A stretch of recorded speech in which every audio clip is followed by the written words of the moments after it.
Assalamualaikum warahmatullahi wabarakatuh. Selamat pagi Bapak Ibu penilai dalam sertifikasi dosen gelombang 1 tahun 2025.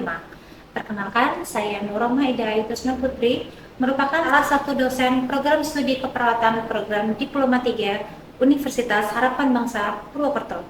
Video ini dibuat untuk melengkapi pernyataan diri dalam pengajuan sertifikasi dosen gelombang 1 tahun 2025, yaitu pernyataan diri dosen dalam unjuk kerja Tridharma Perguruan Tinggi. Pada kesempatan kali ini, mata kuliah yang akan saya tampilkan sebagai contoh dalam video praktek pembelajaran adalah mata kuliah yang ada pada program studi keperawatan Diploma 3 Universitas Harapan Bangsa, yaitu mata kuliah keperawatan gerontik.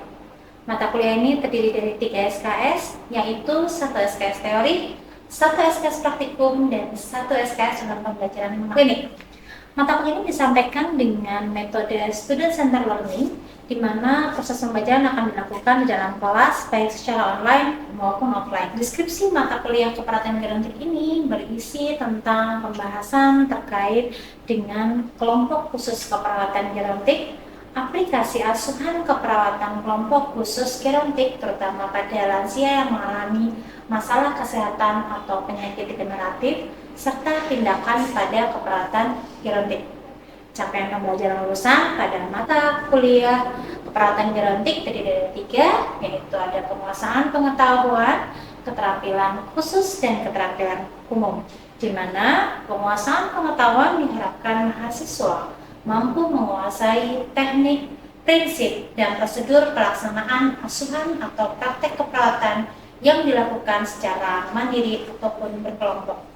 Kedua, untuk keterampilan khusus mampu memberikan asuhan keperawatan individu, keluarga, kelompok baik sehat ataupun sakit, serta kedaruratan dengan memperhatikan aspek biologi, psikologi, dan spiritual, juga sosiokultural. Untuk di keterampilan umum, mahasiswa dapat menunjukkan kinerja dengan mutu dan kualitas yang terstruktur, serta dapat memecahkan masalah keperawatan gerontik yang bersifat konteks yang sesuai dengan bidang keahlian terapan, serta dapat melakukan proses evaluasi diri terhadap kelompok kerja yang berada di bawah tanggung jawabnya dan mengelola pengembangan kompetensi kerja secara mandiri. Untuk bahan ajar yang terdapat pada keperawatan gerontik ini terdiri dari konsep dasar keperawatan gerontik, teori penuaan, asuhan keperawatan lansia dengan berbagai masalah kesehatan penyakit degeneratif seperti hipertensi, stroke, Alzheimer, cognitive heart failure, serta yang lainnya, serta melakukan pengkajian masalah keperawatan gerontik seperti pengkajian fisik lansia, pengkajian depresi, pengkajian resiko jatuh, hingga pengkajian resiko dikubitus. Dan di akhir mata pembelajaran keperawatan gerontik, mahasiswa akan melakukan praktikum untuk menyelesaikan permasalahan yang kita berikan dengan menggunakan alat bantu di keperawatan gerontik itu sendiri, seperti praktikum penggunaan walker, praktikum penggunaan kursi roda, membantu lansia duduk di tempat tidur ataupun duduk di sisi tempat tidur, serta membantu lansia untuk berdiri. Referensi yang dipergunakan dalam mata kuliah keperawatan gerontik adalah buku keperawatan gerontik, dan salah satunya adalah karya saya sendiri, yaitu buku Keperawatan Gerontik Lansia dan Permasalahannya yang diterbitkan oleh CV Duta Media. Buku ini bisa diakses oleh mahasiswa Universitas Harapan Bangsa dan juga bisa diperjualbelikan oleh masyarakat umum, khususnya mahasiswa yang berada pada program studi keperawatan yang berada di universitas lain, dan juga kita mempergunakan referensi lain dari buku-buku yang ada. Buku-buku yang sering kita pergunakan untuk mata kuliah keperawatan gerontik, seperti contohnya adalah buku dari Lugan Maynard tahun 2012, buku Bursmary tentang Evidence-Based Nursing Protocol for Best Practice, kemudian ada Stanley and Berry tahun 2007 terkait dengan buku keperawatan gerontik, serta kita juga mempergunakan buku Puter Perry tahun 2007 terkait dengan Basic Nursing Essential of Practice. Referensi lain yang bisa dipergunakan oleh mahasiswa juga bisa dari banyak kita ambil dari artikel-artikel ilmiah dan juga website dari program studi keperawatan Diploma 3 Universitas Harapan Bangsa, yaitu dengan halaman web www.skalsa.uhp.ac.id/D3Perawat. Dalam mata kuliah keperawatan genetik ini, aspek penilaian dari mahasiswa kita akan mempergunakan 4 jenis evaluasi, yaitu ada di lembar kerja mahasiswa sebanyak 27%, kemudian UTS sebanyak 25%, kemudian UAS sebanyak 35% dan postes sebanyak 18%. Itu adalah penilaian yang akan dilakukan kami sebagai dosen kepada mahasiswa di Universitas Harapan Bangsa. Metode perkuliahan yang dipergunakan dalam mata kuliah keperawatan genetik ini sendiri terdiri dari Student Teams Achievement Division atau STAD, kemudian Practice Based Coaching atau PBL, serta praktikum yang berdasarkan by case dari lansia yang berada di komunitas. Kemudian berikut adalah contoh pembelajaran yang dilakukan secara offline melalui pembelajaran di kelas. Baik, Assalamualaikum warahmatullahi wabarakatuh. Waalaikumsalam warahmatullahi wabarakatuh. Apa kabar teman-teman semuanya? Baik. Siap kuliah hari ini? Baik. Oke, sebelum perkuliahan kita mulai, sebaiknya kita berdoa terlebih dahulu. Berdoa dengan agama masing-masing, berdoa dipersilakan.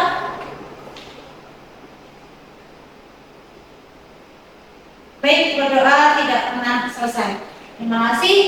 Nah, kita kemarin sudah membahas terkait dengan mata kuliah keperawatan genetik sebelumnya, dan ini merupakan mata kuliah awal ya, awal di semester ini, sehingga teman-teman nanti bisa membaca semua referensi materi yang sudah saya share sebelumnya di Skalsa sebelum perkuliahan dilakukan. Sebelum perkuliahan ini, yuk kita absensi dulu di Skalsa teman-teman masing-masing. Silakan absensi dulu.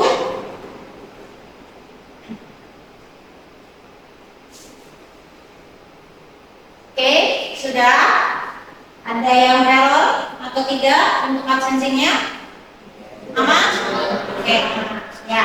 Kali ini sesuai dengan RPP yang pertama kali akan kita bahas adalah terkait dengan konsep dasar keperawatan gerontik. Siapa yang tahu terkait dengan gerontik? Apa itu gerontik? Ada yang sudah membaca? Ya Pak, apa genetik Pak?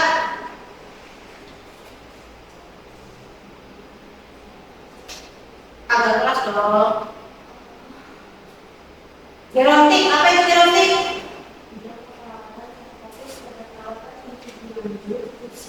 Oke. Oke, jadi keperawatan genetik adalah keperawatan yang akan membahas tentang lansia. Oke, menurut teman-teman semuanya, apa sih lansia itu? Ya Mbak, apa lansia Mbak? Agak keras. Usia di atas 60 tahun. Usia di atas 60 tahun. Mas Rama, apa lansia itu?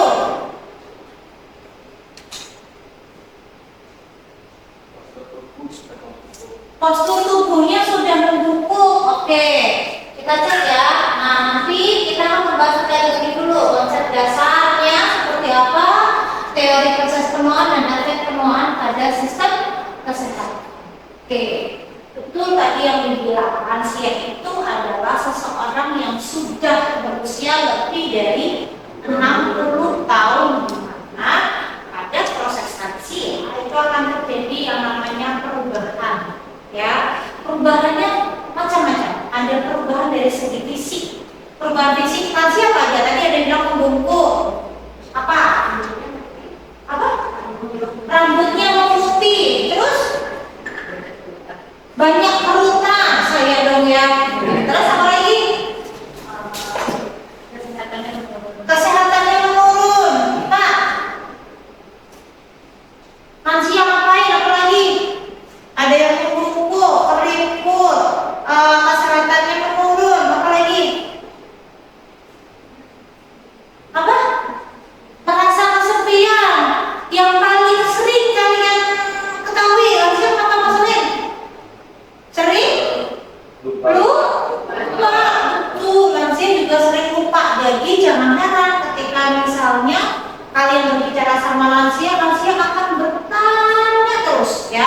sudah diulangi, ya sudah ditanyakan lagi, udah makan belum dek? Ya nanti 5 menit lagi tanya lagi, udah makan belum dek? Bahkan ketika kalian sama lansia, lansia akan bercerita tiada henti. Karena apa? Karena dia merasa kesepian. Oke. Dari sini kita bisa melihat ya dari gambar di atas bahwa ternyata dari survei sosial ekonomi nasional tahun 2015 sampai 2024 terjadi peningkatan usia lansia yang awalnya cuma 70,78 di tahun 2015, sekarang angka harapan hidup lansia semakin meningkat jadi 72,39 tahun. Jadi lansia lebih lama untuk memiliki angka harapan hidup. Tetapi ini menjadi PR buat kita. Kenapa? Karena akan terjadi masalah kesehatan, ya kan? Tadi ada yang bilang masalah kesehatannya turun, Bu. Kira-kira masalah kesehatan di lansia apa? Hipertensi, diabetes, kolesterol, asam urat, terus apa lagi?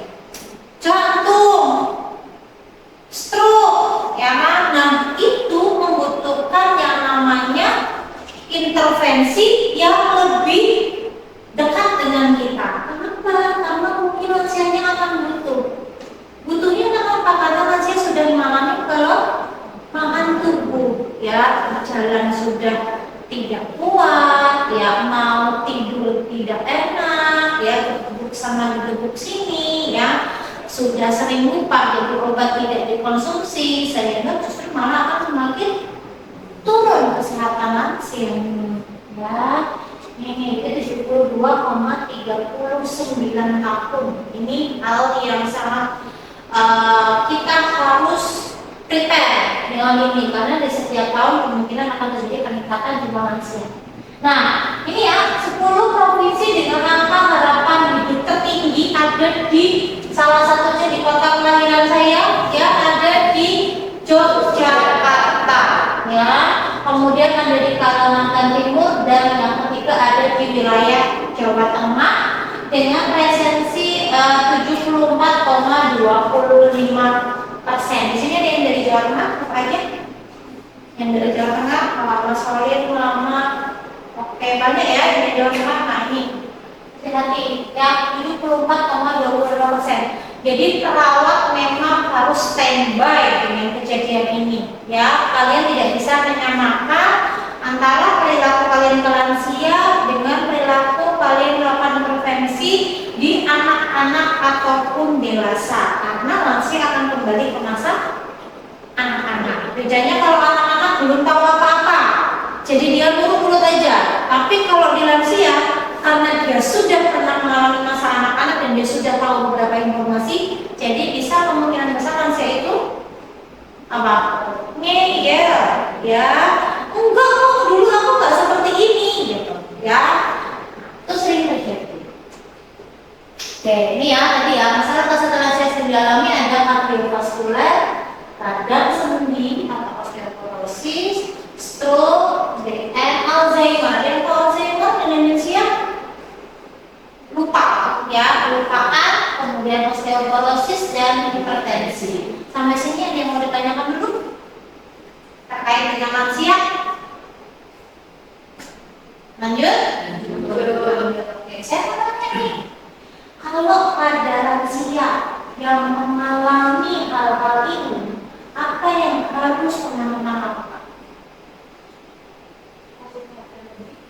Kasih perhatian yang lebih. Oke, bentuk perhatiannya seperti apa?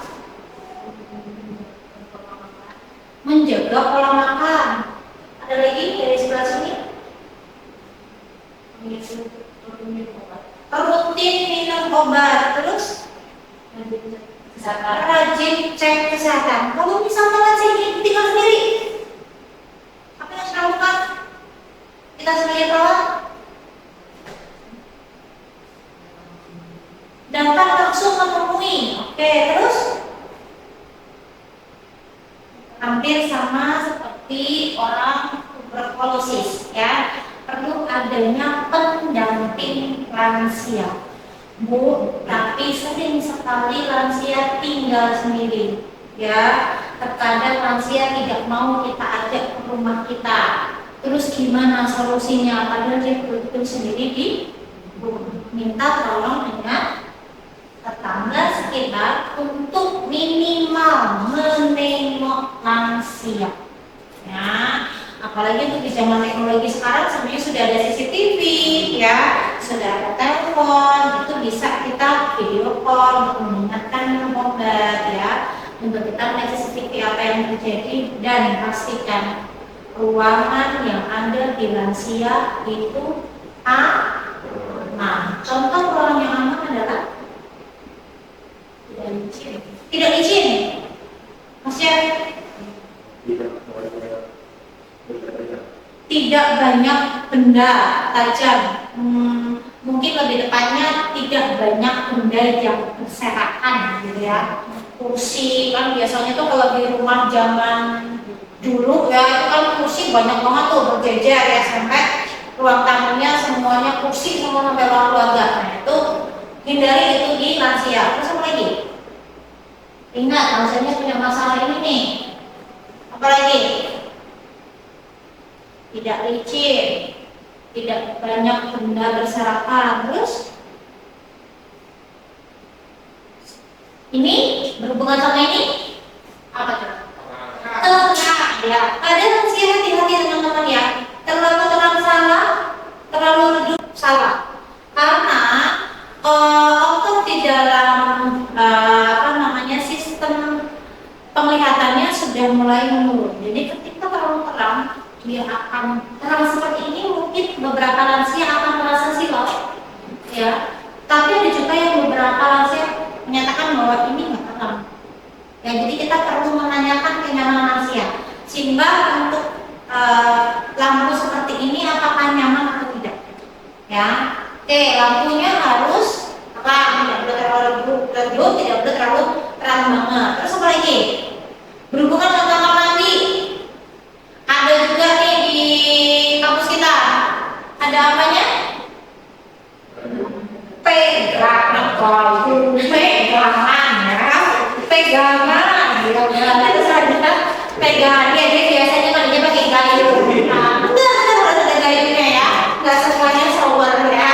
Oke, harus ada pegangan. Boleh nggak? Kalau misalnya nih kita orang biasa ya, perekonomian menengah, tapi prosesnya bukan proses duduk, boleh nggak?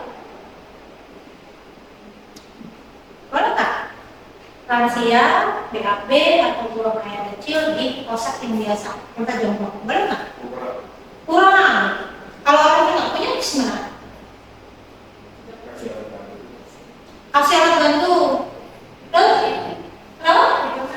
Ditemenin. Terus, ya besok temenin ya. Ditemenin ibu, ditemenin ya. Benar, ditemenin tapi jangan di luar, jangan di dalam. Ya, yang pastikan yang paling penting boleh kok. Ya, masih tetap boleh. Atau bisa kalian tetap ada handling di bagian sisi kamar mandi. Ini kamar mandi selalu harus ada pegangan.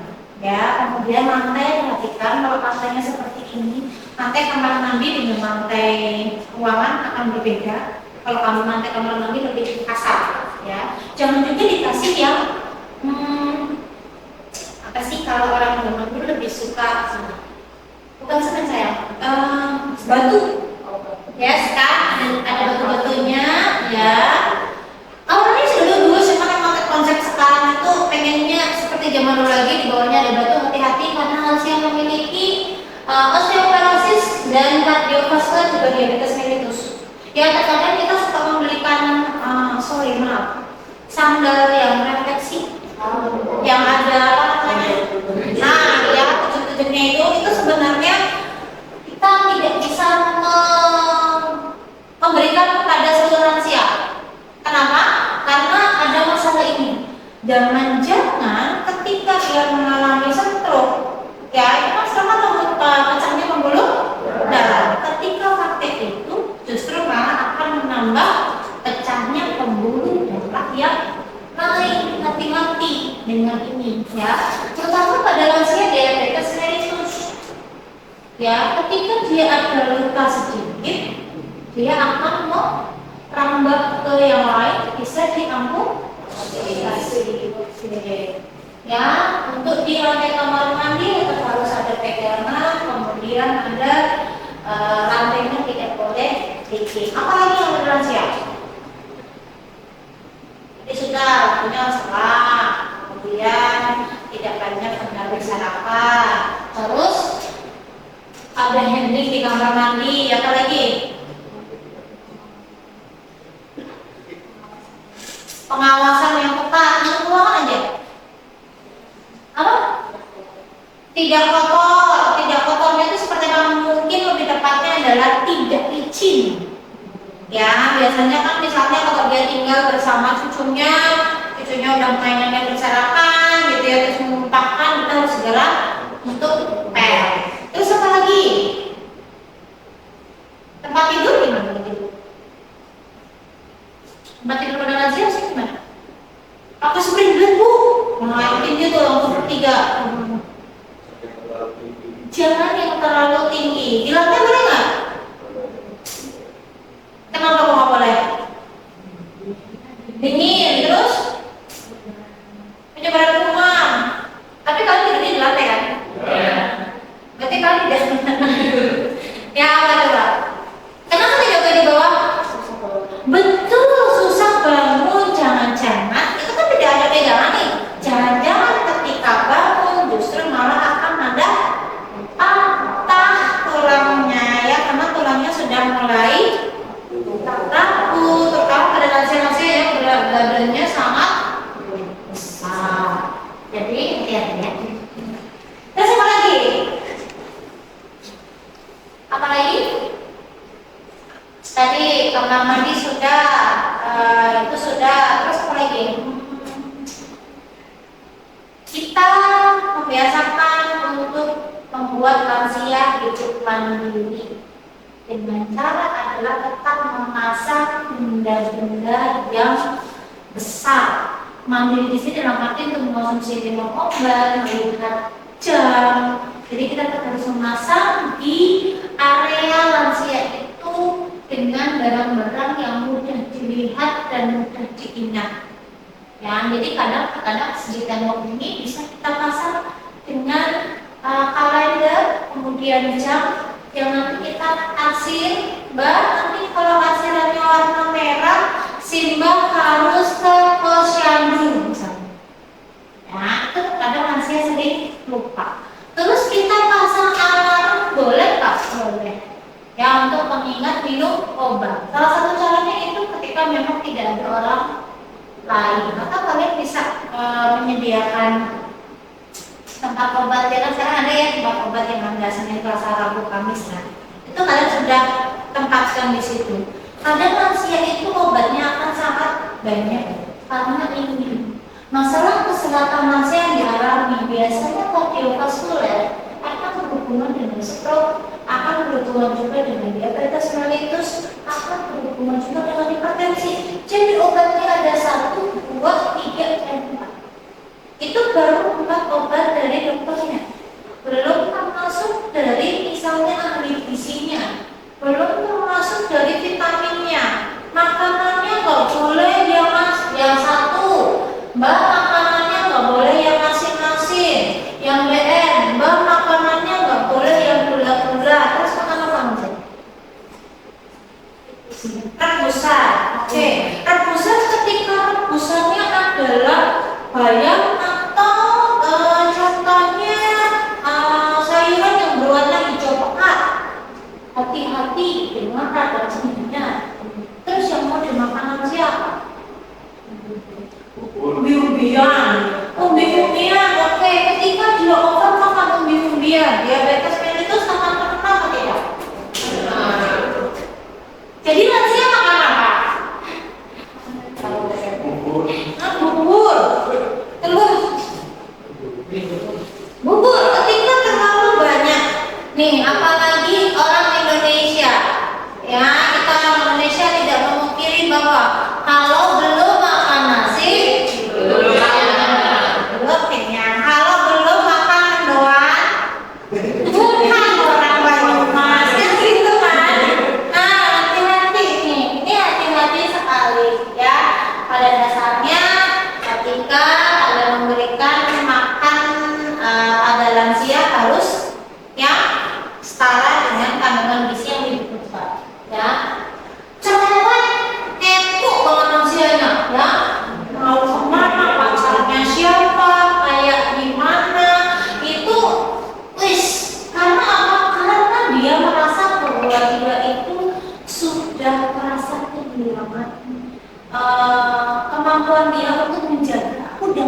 bangun.